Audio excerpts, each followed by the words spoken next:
Have you ever wondered why, after thousands of years, certain ancient words still have the power to move us? To stir our hearts and call us to something greater than ourselves? In 586 BCE, Jerusalem fell to the Babylonian Empire. The magnificent Temple of Solomon, a wonder of the ancient world that had stood for over 400 years, was reduced to rubble. The sacred vessels were carried away as plunder. The people of Judah were marched across hundreds of miles of harsh terrain to live as captives in a foreign land. It was the darkest chapter in Israel's history up to that point. Everything they had known was gone. Their homes, their temple, their independence, their identity as a nation seemed to be erased. And yet, it was in this crucible of suffering that some of the most profound spiritual poetry ever written was born. Words that would echo through time, transcending their original context to speak to generation after generation. One such composition was Psalm 96. When the exiles eventually returned and rebuilt their temple around 516 BCE, smaller, humbler than Solomon's grand edifice, this psalm became part of their liturgy. A declaration that despite appearances, despite conquest and subjugation, despite the rise and fall of earthly powers, there was a greater king who ruled over all creation. Today, we're going to explore this remarkable ancient poem, its historical context, its literary structure, and most importantly, the timeless message that continues to resonate with millions around the world today. Psalm 96 opens with an electrifying command: sing to the Lord a new song, sing to the Lord, all the earth. It's a call that breaks boundaries. Not just Israel, but all peoples, all nations are summoned to join this cosmic chorus. In a world of tribal deities and national gods, this was revolutionary. The God of Israel wasn't just another local deity but the creator and sovereign of the entire world. The date of Psalm 96's original composition is debated among scholars. Some place it during the period of the First Temple, 957 to 586 BCE, while others suggest it emerged during or after the Babylonian exile. What we do know is that it appears almost identically within a larger composition in 1 Chronicles 16, when King David brought the Ark of the Covenant to Jerusalem around 1000 BCE.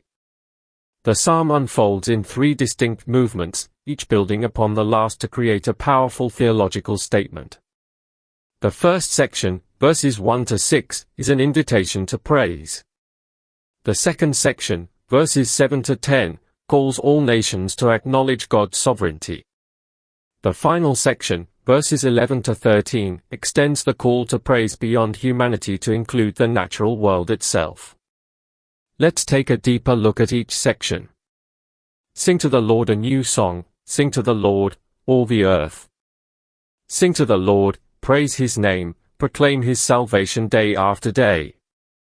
Declare His glory among the nations, His marvelous deeds among all peoples. The psalm begins with repetition, sing, sing, sing, creating a sense of urgency and enthusiasm. This isn't a reluctant obligation but an overflow of joy. The phrase, new song, appears frequently in the Psalms and signifies not necessarily a newly composed melody, but a fresh response to God's ongoing activity in history. For great is the Lord and most worthy of praise, He is to be feared above all gods. For all the gods of the nations are idols, but the Lord made the heavens. Splendor and majesty are before Him, strength and glory are in His sanctuary. Here we encounter one of the psalm's central themes, the contrast between the living God and lifeless idols.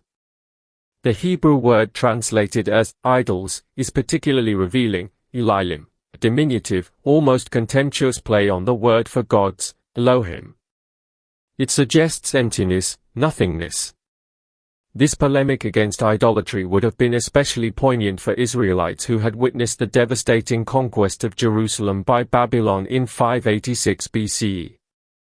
The Babylonians attributed their victory to their god Marduk, while the temple of Yahweh lay in ruins.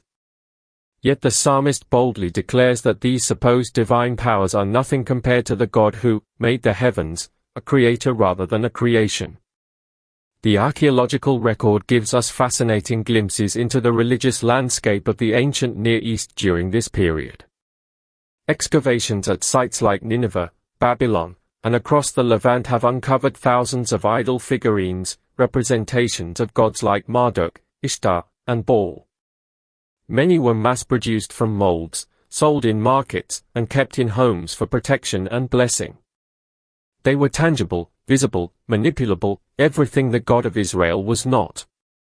In contrast, Israel's faith was remarkably aniconic, refusing to represent their deity in physical form. The temple in Jerusalem contained no idol, only the Ark of the Covenant and the mysterious empty space above it where God was believed to be enthroned invisibly between the cherubim. This invisible God, the psalmist insists, is the one who created the visible universe, a profound theological claim that places Yahweh not within the natural order but as its author and sovereign. Ascribe to the Lord, all you families of nations, ascribe to the Lord glory and strength. Ascribe to the Lord the glory due his name, bring an offering and come into his courts.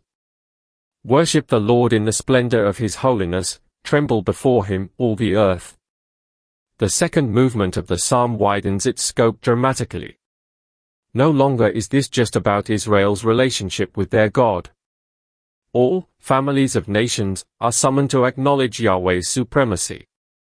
This universalism was exceptional in the ancient world. Most religions of the time were inherently nationalist. Marduk was the god of Babylon, Chemosh the god of Moab, Dagon the god of the Philistines. Gods were tied to territories and peoples. But Psalm 96 boldly claims that all nations owe allegiance to the God of Israel. Say among the nations, the Lord reigns. The world is firmly established, it cannot be moved, he will judge the peoples with equity. The declaration, the Lord reigns, Yahweh Malach in Hebrew, was likely a liturgical acclamation used in temple worship. It's a statement of present reality, not future hope. God is king now, regardless of appearances. This would have been a profound act of faith for a people who had experienced national catastrophe and were living under foreign domination. The reference to the world being firmly established reflects ancient Near Eastern cosmology. In many creation myths of the region, such as the Babylonian Enuma Elish, order was established out of chaos through divine combat. The stability of the earth was seen as evidence of divine power maintaining cosmic order. Here, that stability is attributed to Yahweh alone. The promise that God will judge the peoples with equity would have resonated deeply with those who had suffered under unjust human rulers. The Hebrew word for equity, mesharim, conveys not just fairness but straightness, rectitude, a judgment uncorrupted by bribes or partiality, unlike earthly courts. Historical context adds depth to these verses. During the Neo-Babylonian Empire, 626 to 539 BCE, the Babylonian king was considered the earthly representative of Marduk. The famous New Year's festival, Akitu, celebrated Marduk's victory over chaos and reconfirmed the king's divine mandate. Israelite exiles would have witnessed these elaborate ceremonies, with massive idols of Marduk processed through the streets of Babylon. Against this backdrop, Psalm 96's declaration that the Lord reigns was countercultural, even subversive. It was a quiet insistence that despite appearances, despite military conquest and political subjugation, the true king remained on his throne. Let the heavens rejoice, let the earth be glad, let the sea resound, and all that is in it. Let the fields be jubilant, and everything in them, let all the trees of the forest sing for joy. Let all creation rejoice before the Lord, for he comes to judge the earth. He will judge the world in righteousness and the peoples in his faithfulness. In its final movement, the psalm expands its call beyond humanity to encompass the entire created order. The heavens, earth, sea, fields, and forests are all invited to join the chorus of praise. This personification of nature reflects a profound theological understanding of creation as inherently connected to its creator.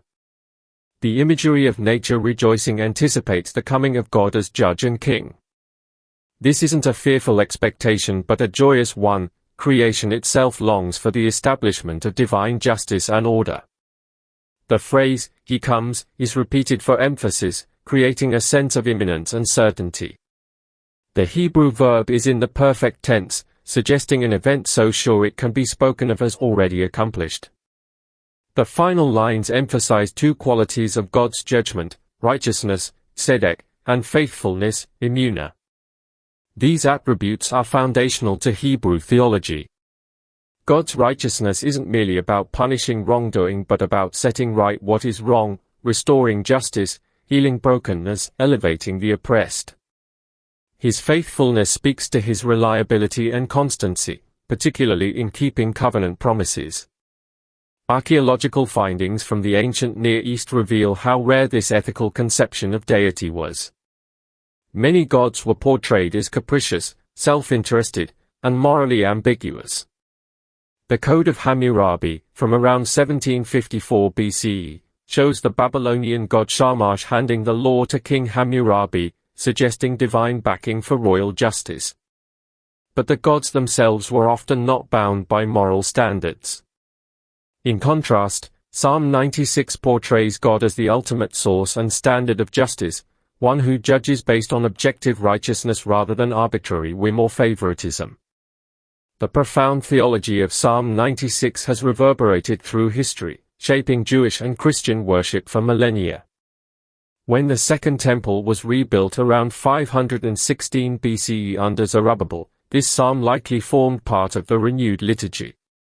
Later, during the Maccabean revolt against Antiochus for Epiphanes in 167 to 160 BCE, its defiance of false gods would have taken on renewed significance as Jews resisted Hellenistic religious imposition. In Christian tradition, the psalm has been interpreted Christologically, the declaration, "The Lord reigns," connected to Jesus' proclamation of the kingdom of God. The early church, another religious minority within a dominant pagan empire, would have found resonance in its message of a sovereign God whose rule transcends earthly powers. The psalm's influence extends into modern hymnody and music. Isaac Watts' 1719 hymn, "Joy to the World," draws heavily from Psalm 96, particularly the imagery of nature rejoicing at God's coming. Handel's Messiah, composed in 1741, includes a chorus based on verse 10, "For the Lord God omnipotent reigneth." Contemporary ecological theology has found in Psalm 96 a biblical foundation for environmental ethics. The portrayal of creation itself as responsive to and invested in God's justice challenges utilitarian views of nature as merely resource. If fields and forests participate in praise, they possess an intrinsic value beyond human use. What does this ancient poem say to us today, in our modern context? First, it challenges religious exclusivism and nationalism. While rooted in Israel's particular experience of God, Psalm 96 envisions a worship that transcends national and cultural boundaries. All peoples, all nations are called to acknowledge the one true God. In a world still fractured by religious and ethnic divisions, this vision remains revolutionary. Second, it confronts our modern idolatries. We may not bow before statues, but contemporary society has its own gods: wealth, status, power, technology, celebrity, nation, ideology. Like the idols of old, these demand allegiance while ultimately failing to deliver what they promise. The psalm reminds us that only the Creator is worthy of ultimate devotion. Third, it offers hope in the face of apparent injustice. When corrupt systems seem entrenched, when wrongdoers prosper while the innocent suffer, Psalm 96 boldly proclaims that this is not the final word. A just judge is coming, one who will rule with equity. This isn't escapism but a motivation for present action. We work for justice now because we believe justice will ultimately prevail. Fourth, it elevates our view of the natural world. In an age of environmental crisis, the Psalm's vision of creation participating in worship offers a corrective to purely instrumental relationships with nature. If trees can sing for joy, Clear-cutting forests isn't just economically or ecologically problematic, it's silencing a chorus of praise. The artistry of Psalm 96 deserves special attention. It employs several poetic devices common in Hebrew literature. Parallelism is the most prominent feature, with successive lines restating and expanding upon each other. Sing to the Lord a new song, sing to the Lord, all the earth. Repetition creates emphasis and builds intensity. The word sing appears 3 times in the opening lines. The Lord, Yahweh, occurs 11 times throughout the psalm. The phrase, He comes, is repeated for dramatic effect. Chiastic structure shapes parts of the psalm, creating a mirror pattern that focuses attention on the central element. Verses 7 to 9 form such a pattern, beginning and ending with calls to ascribe to the Lord, framing the central command to worship. Personification brings inanimate creation to life as seas resound, fields are jubilant, and trees sing for joy. This literary device serves the theological purpose of portraying all creation as responsive to its creator. Allusion connects the psalm to Israel's broader religious tradition. The phrase, all gods of the nations are idols, echoes the first commandment. The description of God as judge recalls the song of Deborah and Moses' blessing. These literary techniques aren't mere embellishment but serve to communicate the psalm's theology more effectively, creating a text that engages both intellect and emotion. At its core, Psalm 96 offers a comprehensive theological vision centered on 5 key affirmations. 1. Monotheism. Against the polytheistic background of the ancient world, the psalm insists there is one true God who transcends all supposed deities. 2. Universalism. This God is not merely the tribal deity of Israel but the Lord of all peoples and nations, worthy of universal worship. 3. Creation theology. The God who deserves praise is specifically identified as the Creator who made the heavens and established the world. 4. Eschatological hope. The psalm looks forward to God's coming to judge the earth, establishing perfect justice and righteousness. 5. Holistic worship. True response to God involves proclamation, declare His glory, offering, bring an offering, proper reverence, worship, in splendor of holiness, and joyful song. These theological elements fit together to form a coherent worldview that challenged ancient idolatry and continues to challenge contemporary alternatives. As we conclude our exploration of Psalm 96, it's worth reflecting on how a poem composed over 2,500 years ago continues to speak with such clarity and power today. Perhaps it's because the fundamental human condition hasn't changed as much as we might think. We still struggle with false gods, they just take different forms. We still long for justice in an unjust world. We still seek a worthy object for our deepest devotion and highest praise. Or perhaps it's because the psalm articulates timeless truths about reality itself, that there is one God who created all things, who rules with justice and faithfulness, and who calls all peoples to acknowledge Him. Whatever the reason, the invitation of Psalm 96 remains open: sing to the Lord a new song. Not just ancient Israel, not just the church, but all the earth. It's an invitation to recognize that the one true God is not a tribal deity or a projection of our cultural values, but the creator and rightful judge of all. And this recognition isn't meant to be kept private but proclaimed: declare His glory among the nations, His marvelous deeds among all peoples. Every generation has the opportunity to sing this new song, to respond afresh to God's character and actions in ways that speak to their particular moment in history. Our song may use different instruments, different musical styles, different cultural expressions than those of ancient Israel. But if it proclaims the same God, Creator, Redeemer, and coming Judge, it joins the chorus that has echoed through millennia.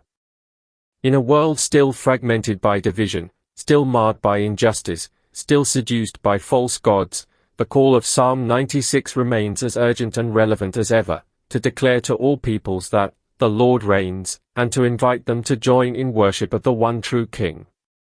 May we have ears to hear this ancient summons and voices to sing this ever-new song. Before you go, I want to personally invite you to be part of our growing community here at Prayer Universe. If this video touched your heart or brought you peace, take a moment to hit that subscribe button and turn on notifications so you never miss a prayer or message that can uplift your spirit. But most importantly, I'd love to hear from you. In the comments below, share just one word or phrase of motivation that this video inspired in you, whether it's hope, gratitude, peace, or something else. Your words matter deeply to us because they help guide the content we create for this channel. Together, let's build a space filled with faith, encouragement, and connection. Thank you for being here, and remember, every prayer counts. See you in the next one.